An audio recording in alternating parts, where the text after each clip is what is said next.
Assalamualaikum warahmatullahi wabarakatuh. Hello, Mrs. Evelina and all of my friends. I hope that you are good. Today, I want a presentation my journal that I found.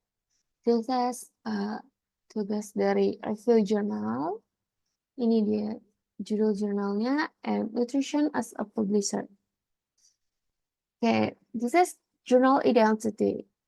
The long name of the journal is The Relationship Between Whole Milk Dairy Foods and Metabolic Health Highlights an Opportunity for Dietary Fat Recommendation to Evolve with the Stage of the Science. Column and page is 50 and 3670. Publication year on August 23. Academic editor is Mary Jo Martins, Aurelio Seidita, Yominda Neves, and Rosario Monteiro. And the author of published this journal on the website is Moises Torres Gonzalez from National Dairy Council. Okay, next, I have a review journal. Its first page is abstract. Page 2 is analysis content, and the last is conclusion. This is the abstract section of the journal. There are only half the parts. It is the definition on the paragraph 1, and this is the purpose of the journal. Okay, next. This is analysis abstract. What the purpose of the journal? Whole milk dairy foods show that fat could be a substance found in milk and has different effects on health. Foods that are high in fat substance don't necessarily have an impact on obesity. Since the body's health impact on food cannot be predicted just by the fat content on the food. Oke, ini dia tujuan dari jurnal tersebut, di mana di dalam produk susu itu terdapat lemak yang berpengaruh kepada kesehatan, dan lemak yang tinggi ini dapat berefek pada obesitas, tetapi tidak bisa kita prediksi dengan tepat karena tidak berdasar dari kandungan lemaknya saja. Ada alasan lainnya. Okay. Next, this is analysis content. After 4 years of follow-up, no significant difference in body weight were found associated with consumption of complex whole dairy products. Whole milk, cheese, complex low-fat dairy products, low-fat milk, or skim milk. In comparison, whole and low-fat dairy products contain more calories and saturated fat than low-fat and non-fat dairy products. But there is a growing body of evidence from observational and intervention studies indicates that an association between dairy intake and body weight cannot be validated. Predicted based on calories and fat content alone, there is also strong clinical evidence supporting the observation that dairy intake does not increase the risk of cardiovascular disease, whatever of fat content. Oke, di sini dijelaskan bahwa setelah 4 tahun masa tindak lanjut, tidak ada perbedaan signifikan antara kita mengkonsumsi produk susu dengan berat badan kita. Tetapi sebagai perbandingan, whole and low-fat dairy products, yaitu yang mengandung lemak sedikit, lebih banyak mengandung kalori yang lebih tinggi. Dan beberapa penelitian menjelaskan bahwa antara kandungan lemak pada susu itu berpengaruh pada obesitas atau berat badan kita. Tetapi itu tidak bisa kita validasi. Dan berdasarkan kalori tersebut juga jelaskan penelitian bahwa produk susu ini tidak dapat menyebabkan penyakit kardiovaskular, apapun itu kandungan lemaknya pada produk susu tersebut. Jadi penyakit kardiovaskular atau cardiovascular diseases itu mempengaruhi jantung dan pembuluh darah. Penyakit ini terjadi ketika penumpukan lemak pada pembuluh darah arteri dan dapat meningkatkan resiko terjadinya penggumpalan darah pada pembuluh darah. Okay, next. The World Health Organization, or WHO, suggested that nutrition transition a shift from traditional diets composed of whole foods to diets composed of processed foods that are energy dense and nutrition poor was an important factor associated with the increased incidence of an overweight status and obesity in low and middle income countries. Oke,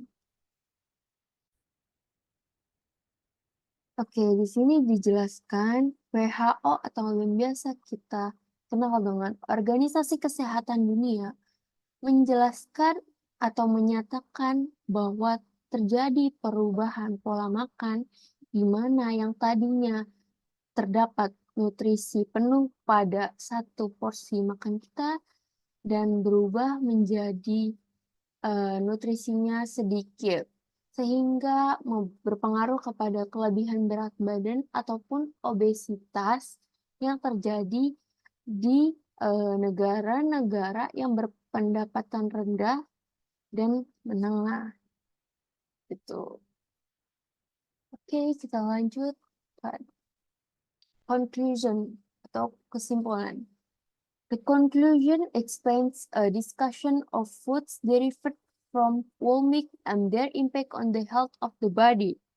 Whole-fat dairy products contain more calories and saturated fat, so they won't make a huge difference in your weight. Different types of dairy products with different fat content don't affect or increase the rates of cardiovascular disease. Oke, CVD itu tadi penyakit yang mengarah pada jantung atau pembuluh darah. Kesimpulan dari jurnal ini adalah jurnal ini membahas tentang olahan produk susu dan dampaknya terhadap kesehatan tubuh. Tuh.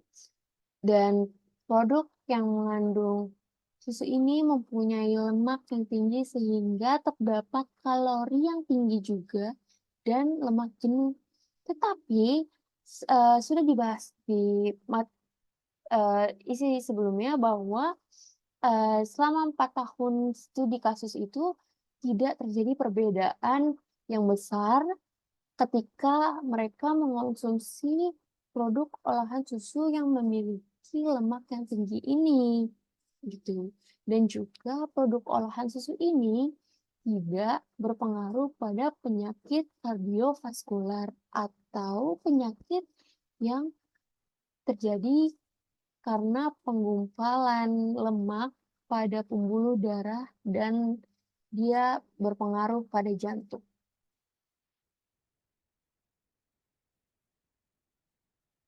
Oke, last but not least, the weakness on the journal. 1. Does not explain the research methods and results in journal abstract section. Jadi pada bagian pertama ini, jelaskan bahwa pada bagian abstrak jurnal itu, yang paling awal itu, tidak terdapat metode dan hasil penelitiannya tersebut. Gitu. Yang kedua, itu does not explain in detail the difference between consuming or not consuming processed dairy products. Nah, yang kedua ini tidak dijelaskan secara detail perbedaan antara ketika kita mengonsumsi ataupun tidak mengonsumsi produk susu tersebut.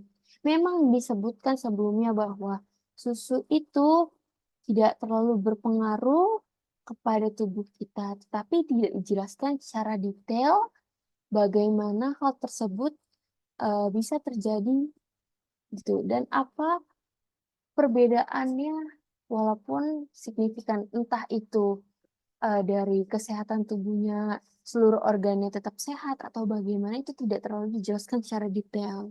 Hanya diberitahukan bahwa selama 4 tahun itu tidak terjadi perbedaan besar ketika kita mengonsumsi produk olahan susu yang rendah lemak. Oke, yang ketiga, does not explain data on fat content of dairy products contain research they may not affect body health. Oke, yang ketiga ini tidak menjelaskan data dari kandungan lemak pada produk susu dan yang mengandung kalori tinggi sehingga penelitian ini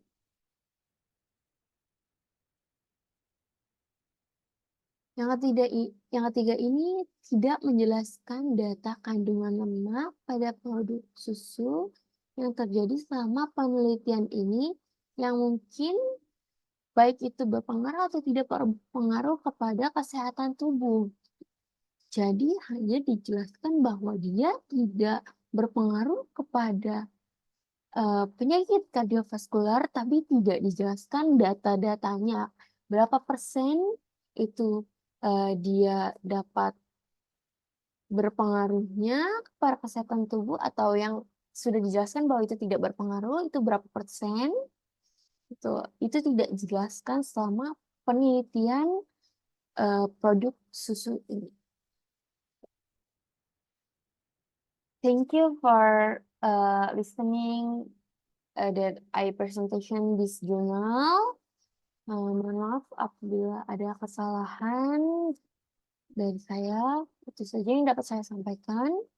Terima kasih kepada Bu Evelina dan teman-teman semua. Assalamualaikum warahmatullahi wabarakatuh.